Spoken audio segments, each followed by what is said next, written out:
Pemirsa, Satlantas Polresta Yogyakarta menggelar razia truk dan bus pariwisata yang melintas di Jalan Brigjen Katamso, kawasan Jokteng Wetan, Yogyakarta. Razia ini dilakukan untuk menertibkan kendaraan muatan besar yang melintas di kawasan tersebut pasca diunggahnya video dugaan pungli oleh Elanto Wijoyono yang dilakukan petugas kepolisian beberapa hari lalu.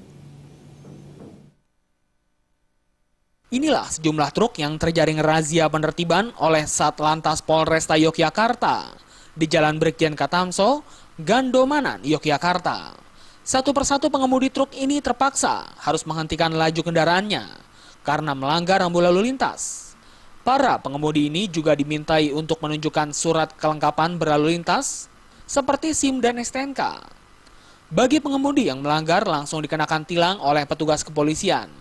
Selain untuk merespon video yang diunggah salah satu warga Jogja di YouTube terkait dugaan pungli yang dilakukan petugas kepolisian di kawasan Jokteng Wetan ini, razia kali ini sekaligus untuk mensosialisasikan kawasan Jalan Brigjen Katamso tentang larangan melintasi bagi truk dan bus pariwisata mulai pukul 6 pagi hingga pukul 5 sore.